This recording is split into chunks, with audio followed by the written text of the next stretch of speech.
Journalism కాదు, ఇది forest journalism, ఇది తప్పుడు జర్నలిజం అని చెప్పి కవిత గారు స్వయంగా ఏబిఎన్ రాధాకృష్ణ గారి open heart with RK debate లో మాట్లాడిన సంగతులు కూడా మీరు అందరూ తెలుసుకోవాలి. ఈ రోజున జర్నలిస్టులు కానీ లేదా మాట్లాడే వ్యక్తులు కానీ వాళ్ళకున్న సమాచారం వరకు మాట్లాడతారు. మాట్లాడిన తర్వాత మనం అది తప్పు అయితే రమేష్ గారు ఒక క్వశ్చన్ మిమ్మల్ని అడగాలి. ఏబిఎన్ రాధాకృష్ణ గారు కవిత గారిని ఉదరాన్ని చెప్పారు మీరు, మరి సాక్షి మీడియాలో ఏమి ఆధారాలు ఉన్నాయని చెప్పి నారాసుర రక్త చరిత్ర అని చెప్పి మీరు అప్పట్లో మరి ప్రోపగండ చేశారు, దాని గురించి మీకు కనబడదా? అది కూడా చెప్తా వినండి. చెప్పండి. వైఎస్ రాజారెడ్డి గారిని చంపింది ఈ రోజున టీడీపీ పార్టీ ఉపాధ్యక్షుడిగా ఉన్న పేర్ల పార్థసారథి రెడ్డి గారు. ఆయన స్వయంగా నేనే చంపాను ఒప్పుకున్న వ్యవహారాన్ని కూడా అందరికీ తెలుసు. అదే పేర్ల పార్థసారథి రెడ్డి గారు మొన్న కూడా ఏబిఎన్ ఆంధ్రజ్యోతి ఛానల్లో కూర్చొని మేమే చేయించామని చెప్పి డైరెక్ట్ గా చెప్పారు. అందుకు మేము శిక్ష అనుభవించామని చెప్తున్నారు.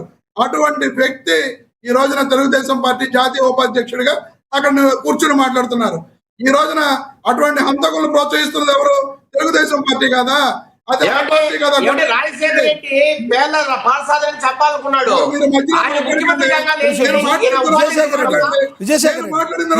నోట్ చేసుకోండి, మీరు ఖండం చేద్దరు, మళ్ళీ అవసరమైతే ఒక 5 నిమిషాలు ఎక్స్టెన్షన్ చేద్దాం, మీకు ఇస్తా సార్. ప్లీజ్ రమేష్ గారు టాపిక్ మీదకి రండి. రమేష్ గారు టాపిక్ డైవర్ట్ అవుతుంది. ప్రొఫెసర్ నాగేశ్వర్ అంటే వాళ్ళందరూ అట్టా చేయలేదా, ఆ విధంగానే నాగేశ్వర్ ఇట్టా చేశారు. నాగేశ్వర్ చేసిన దాన్ని తప్పు అని మీరు కూడా అంటున్నారు కదా. ఇప్పుడు అవన్నీ చేసిన తప్పు కాదా? ఒక్క మాట, అవన్నీ చేసిన తప్పు కాదా? ఈయన చేస్తే తప్ప అంటే నాగేశ్వర్ చేసింది తప్పు అని మీరు పరోక్షంగా ఒప్పుకుంటున్నట్టే కదా. తప్పని నేను ఎక్కడ అన్నా. నేను చెప్పండి, గతంలో ఇలా జరిగినాయి, వీటన్నిటికీ కూడా ఏ సోర్సెస్ ఉన్నాయని చెప్పి వీళ్ళు మాట్లాడారు. ఆ రోజున ఇవన్నీ ఒప్పు అయినప్పుడు ఈ రోజు నాగేశ్వర్ గారు మాట్లాడిన మాటలు మాత్రమే తప్పు అని మీరు అందరూ ఎందుకు మాట్లాడుతున్నారు అని చెప్పి నేను అడుగుతున్నాను. ఎందుకంటే నిజంగా జర్నలిజంలో నిజంగా లక్ష్మీనాథ్ గారు మీరు కొంత సమాచారం నా దగ్గర నుంచో లేదా విజయభాస్కర్ రెడ్డి గారి దగ్గర నుంచో లేదా జనసేన పార్టీ అధికార ప్రతినిధి గారి దగ్గర నుంచో ఏదో కొంత సమాచారం సేకరిస్తారు. సేకరించింది నాకున్న సమాచారం మేరకు మీరు మాట్లాడతారు. మాట్లాడిన తర్వాత అది నిజంగా తప్పు అయితే నా పార్టీ తరఫున మాట్లాడితే నేను ఖండించాలి, లేదా జనసేన పార్టీ తరఫున మాట్లాడితే వాళ్ళు ఖండించాలి, లేదా టీడీపీ పార్టీ తరఫున ఖండించాలి. అంతేగాని ఈ రోజున అటువంటి వ్యక్తిని పట్టుకుని ఒక పేటీఎం అంటూ ఇష్టానుసారం సోషల్ మీడియాలో ట్రోల్ చేస్తూ అటు టీడీపీ పార్టీ జనసేన పార్టీ చేసిన వికృత చేష్టలు ఈ రాష్ట్రంలో మొత్తం అందరూ కూడా చేశారు. అవి చేయడమే కాకుండా కేవలం కేసులు పెట్టడం, కాకినాడ పోలీస్ స్టేషన్ లో ఆయన మీద 2 కేసులు నమోదు చేశారు. రేపొద్దున లక్ష్మీనాథ్ గారు మీరు ఇప్పుడు క్వశ్చన్ మార్క్ పెట్టారు. అంబటి అండ్ ప్రకాష్ రాజ్ ఏంది రొల్లి అని చెప్పి, ఏంటి వాళ్ళు చేస్తుంది? క్వశ్చన్ మార్క్ పెట్టారు కాబట్టి అక్కడతోటి నేను క్వశ్చన్ మార్క్ పెట్టాను సార్ అని చెప్పి చెప్పుకోవచ్చు.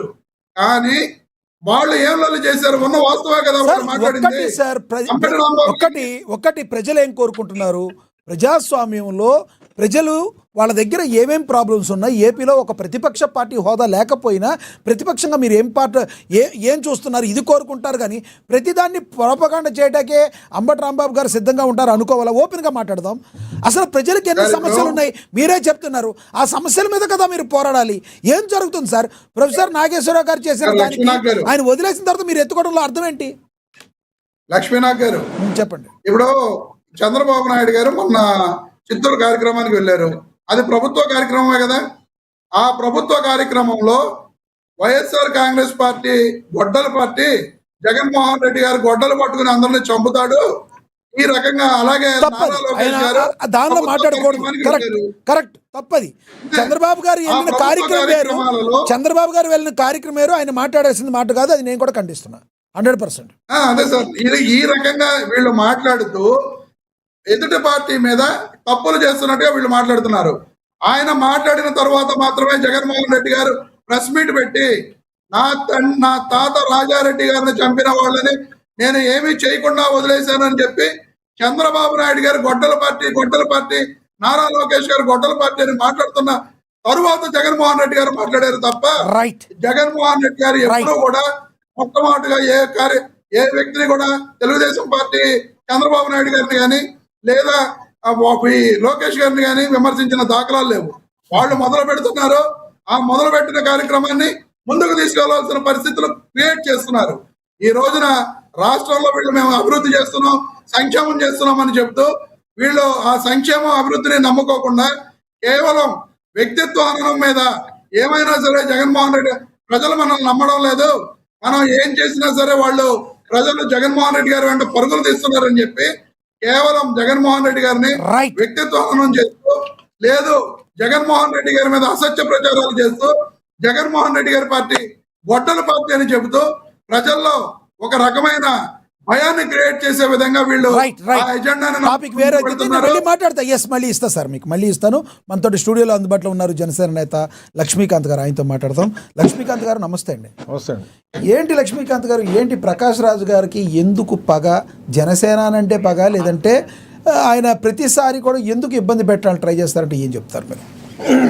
సార్, ముందుగా మీకు ప్యానెల్లో సభ్యులకి, ఏఎన్ఎన్ వీక్షకులకి అందరికీ నమస్తే అండి. ప్రకాష్ రాజు గారి తీరు ఇప్పుడు కాదండి, ఆయనది చాలా పలు రకాలుగా పలు విషయాల్లో కూడా ఆయన వివాదాస్పదంగానే ఎప్పుడు నిలబడుతూ ఉంటారు. ఎందుకంటే మూవీ ఆర్టిస్ట్ అసోసియేషన్ నాగార్జున గారు మా అసోసియేషన్ ప్రెసిడెంట్గా ఉన్నప్పుడు కూడా 2000 ఆ సంవత్సరంలో అప్పుడు కూడా తెలుగు జాతిని వ్యతిరేకంగా మాట్లాడడం ఆయన చాలా చేస్తే అప్పుడు కూడా ఆయన్ని సినీ పరిశ్రమ నుంచి బహిష్కరిద్దామని అనుకున్నారు.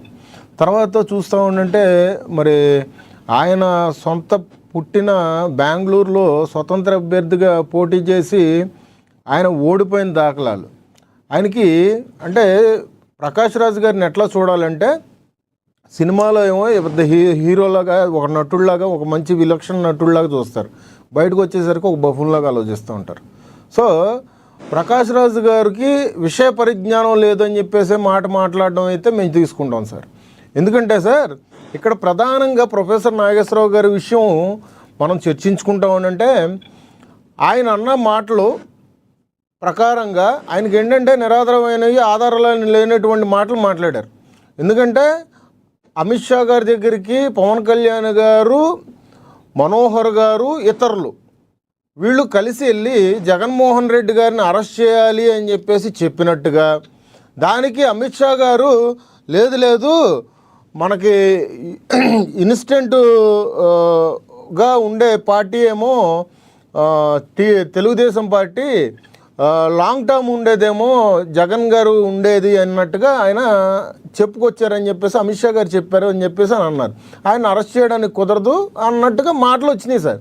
అయితే వీటిని మేము పలు డిబేట్లో కానీ పలు చోట్ల కానీ మేము ఏ విధంగా మాట్లాడామంటే 2023 సార్, కావాలంటే మీకు అక్టోబర్ 25వ తారీఖున పవన్ కళ్యాణ్ గారు, మనోహర్ గారు వీళ్ళిద్దరూ కలిసి వెళ్ళింది లాస్ట్ 25 అక్టోబర్ 2023.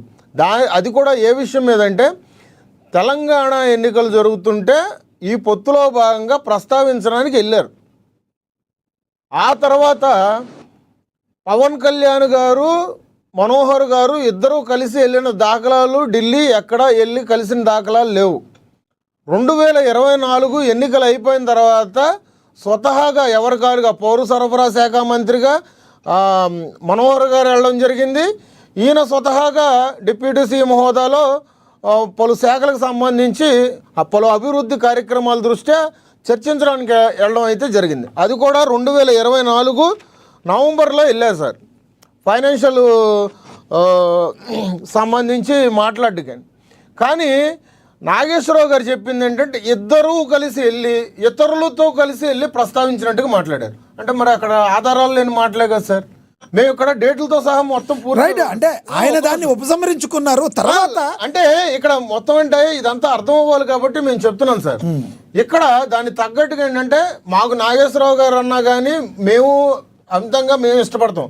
ఎందుకంటే ఒక ప్రొఫెసర్ స్థాయి దగ్గర నుంచి ఇవాళ చాలామంది ఆయన దగ్గర శిష్యులుగా కూడా ఇవాళ రోజున మీడియా రంగంలో ఉన్నారు.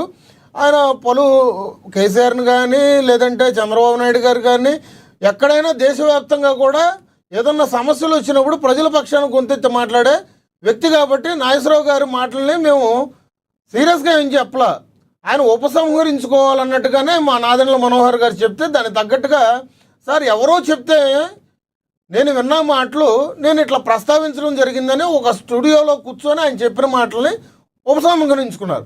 అది అక్కడితో క్లోజ్. ఎందుకంటే మా పార్టీ కూడా అధిష్టానం కూడా దీన్ని ఇక్కడతో మీరు మర్చిపోండి, ఇది ఎక్కడా కూడా ప్రస్తావించొద్దు అన్నారు. కానీ ఇవాళ రోజున ఒక క్యారీ వ్యాన్లో నుంచి ఒక కళ్ళద్దాలు పెట్టుకొని ఒక బఫూను ప్రకాష్ రాజ్ అనే వ్యక్తి మాట్లాడి